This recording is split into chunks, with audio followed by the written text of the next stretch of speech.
I'm Eric. Oh. And I'm Rosie. And we're here to review Pokemon Sun and Moon. What are you doing for the moon? Just half circle. Oh, okay. Okay.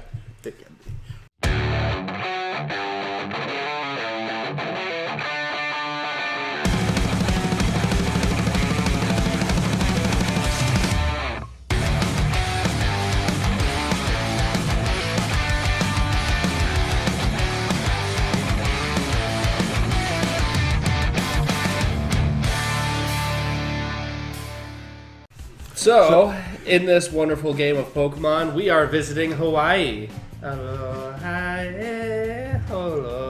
I'm not going to do that. And there's a bunch of crazy Pokemon that look different, like Raichu, who's a Psychic Electric type, Geodude, who's a Rock Electric type now.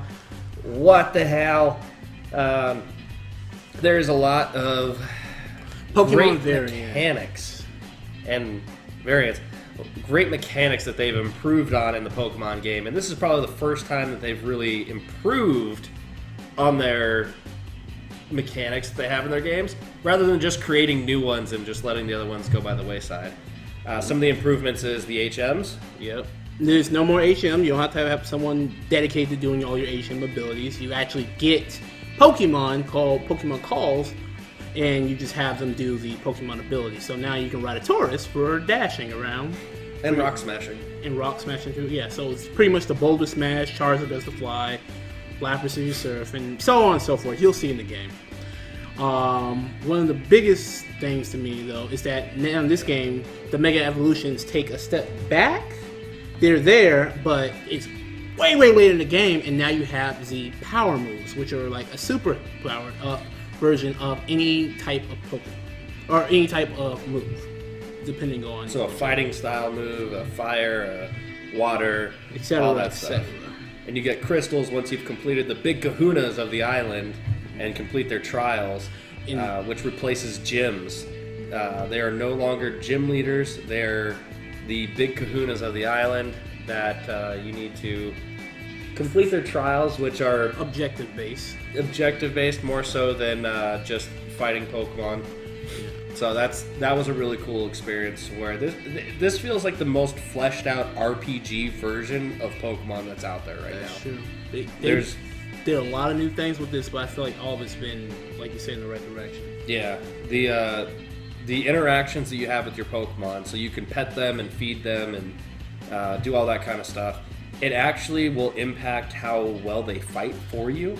Even adding flavor text, I love the flavor text in which they're like, as you start, once you get them higher and higher and they like you more, they're like, you look around like, we're waiting, you and your Pokemon are in perfect breathing sync. It's like, oh, that's cool. Or they're waiting your direction. They'll look really at you for a second and be like, okay, let's go. Yeah.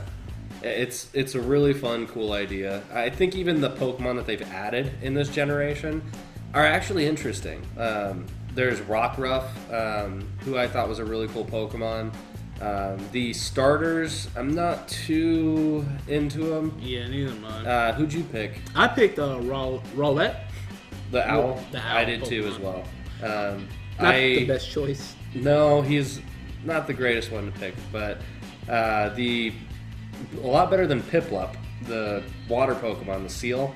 No, God, that one's stupid. No, he's actually the hypest one. Really? Yes. I think he looks stupid. In game, he's like really good. Oh, you're talking like attack-wise and damage-wise? Yeah. Like how strong he is? Okay. I like his design. He's more I play majestic. my game based on like how cool they look. That's what I did with the owl, and guess what?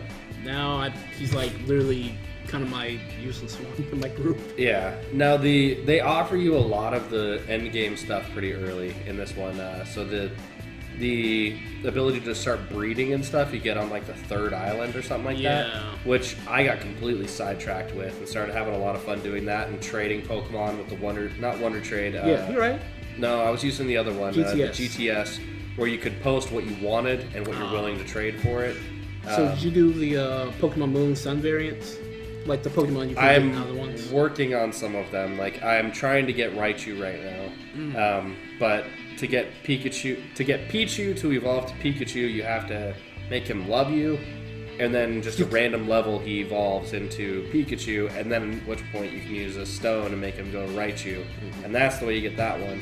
You can't make him love you, man? I cannot. I have him maxed out for like the last month, and he's not interested in evolving. Oh, okay. So there's actually a difference. So affection is like, hey, I like you right now, but happiness, which is what you need for the Pichu, is actually something different. Where it's like, okay, we've been together for a while. This is a long committed relationship we got. Gotcha. So it's a little different. Okay. Well, I got to figure that out then. The no more HM slaves. The ability of exploring now is a lot faster because you basically get your bike right away.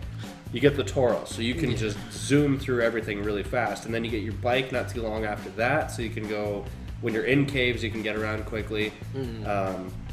All the little side things to do, like the Fiesta Plaza, is actually pretty interesting to do. The Pokelega, which is like you maintain a resort for your Pokemon that gets you beans that you can feed them. Get them a nice little spa. Yeah, and you can hatch train Pokemon off camera.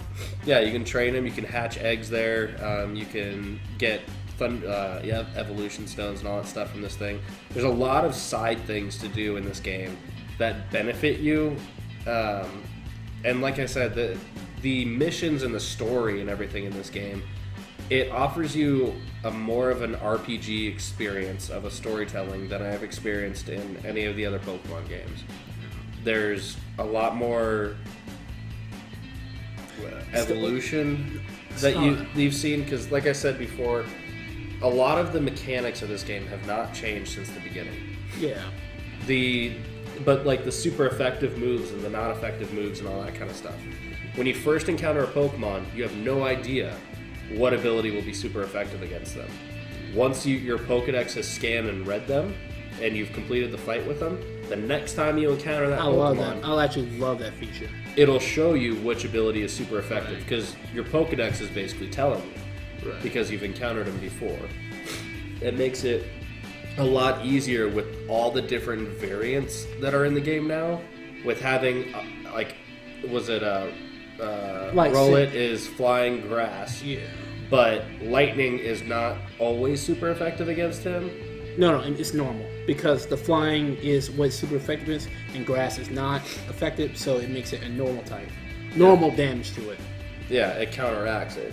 Right. So it gets very confusing with all those variations to know which move you should use and shouldn't use. Right. But overall, what are your thoughts on the sound design and everything? Sound design has always been kind of similar to every other Pokemon game, so I'm not too picky on it. It's it's always kind of like that same familiar tune. It's when you get to like some of the boss battles and like some of the more unique Pokemon trainers you'll be fighting in this one, in which it will be. You'll get some of like the cooler music. And some of that music in there is actually kind of sick. There's actually a whole bunch of new set pieces for this game, in which you'll be going to some different areas. I won't spoil it, but then I'm like, oh, like we're actually somewhere completely where we shouldn't be. And it actually has, after you go to these places, has some serious effects in game. Huh. So, and oh my god, there's so many like little goofy cameos in this game. Really? Yeah. There. So you're talking. There actually is a lot of references I remember from like talking about the Kanto region, like who originally created the Pokedex. Who like they reference Red or whatever his name is. Yeah. And they say Professor Oak shows up and talks about how the Pokedex was helped made by a guy in the Kanto region. So you know they're talking about Pokemon Blue and Red. Yeah. And your character in that. And I love that they actually talk about like the Mega Evolution. It's like, yeah, that was kind of their thing out there. We do the Z Power thing. We do the dance. And so, what would you say are the pros of the game? Pros of the game are it's more story driven. I feel like I was actually a little bit more caring of this story than like some of the previous stories, like X and Y. Yeah. And 100% agree. I love that they're taking new outstanding changes to this game, in which they're like, we're gonna have some of the classics, but we're actually gonna put like different little spin twists oh my god, I did not know that Sandshrew was gonna be an ice steel Pokemon. And Yeah. I was just like, holy shit, that's actually kind of cool. Like, That is. so I love that they're doing things like that. I'm glad that they didn't go with the typical go from one gym to the next gym to the next gym, and they're actually going to do like actual trials, which in each trial it boils down to some of the same things. But you know what, McCann, we didn't talk about? Calling Pokemon. With wild Pokemon called Pokemon that I've had. That is annoying. I loved it. I was like, I've had where like I had like a series at beginning games, serious wars with like Pokemon killing, and then more Pokemon came, and then another one. I ended up fighting like 7 Rattatas, like legit, and it was like holy shit! Like it was an actual Pokemon like battle against a trainer, like, and it's 2 against 1, so it's really threatening. Yeah, because they get double attacks, or they get like it is very hard to deal with, and the powered up Pokemon at the end, like the island Pokemon defender, The totems. the totem Pokemon, they basically get like faster speed. They get huge stat buffs over every other of another Pokemon of that same type, and they can call Pokemon while you're fighting them, and they basically go first every time unless you have a speed Pokemon, and they can, with how powerful they are, they can sometimes one-shot Pokemon of the opposite of element. As far as the pros for me go, I agree. The story, the RPG aspect of this game is so accented. It's the main driving point of this game. The opportunity to catch all the different kinds of Pokemon, fishing is now improved. The fact that you're surfing in Chapter 2 or 3, like you have full tools to explore so much so quick. But it doesn't feel overwhelming because it's bits and pieces. They definitely set the pace really well. They did. One of the cons that I have, though, with the game is I forgot. Go ahead. One of the cons I have with this game is that they do board a lot of the stuff you want to go to right away. Like, sometimes I was like, why can't I go here? And it's just like, there's just a Pokemon there, but I can easily walk around that Pokemon. There have been issues. It's very, very specific, but if you're doing 2v2 battles, which I like doing, because I have like set Pokemon to fight together, like that's how I kind of do my comp. And there's an area effect, which I like doing too. The frame rate will drop. Yeah. So I haven't run into that. Well, you do a lot of, at least a 2v2 kind of setup. So gotcha. Yeah. So it's literally specific. So it's not really a big con. It's just like, just be wary. One of my cons is the amount of useless dialogue. Yes! Holy crap, I was going to say that. It's absurd. Granted, this is probably geared towards a 5 or 6 year old or 7 or 8 year old who's just learning how to read and write, and this is definitely a great tool for them. Video games have always been a great tool to help people learn to read and whatnot. I believe I can read pretty well at this point in my life, and there's no way to skip quickly through dialogue. And there is so much useless short sentences. Over-explaining, too. And they use so many words to explain it, because they use so many small words to explain something. It's just... It's annoying as hell, and it's so hard sometimes. I've fallen asleep so many times playing this game simply because I'm sick of pressing A to get through the screens. Yeah. That is the number one issue I have. But here's the Z Crystal. Let me here, you just give it to a Pokemon. I'm like, alright, got it. Okay, well, no, I'm going to show you. I'm going to go in your menu, and I'm going to show you exactly where to go to get it. There you go. Now give it to the Pokemon there. I was like, okay, got it. Alright, and then you have to make sure that it's the same Pokemon with the same move like that. It's like, okay, I got it. Let's just go. Yeah, there's no way to skip tutorials in this.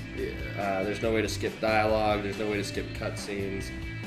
Now, granted, it is a form of character development to show you what the characters are like and everything, but it's just too much.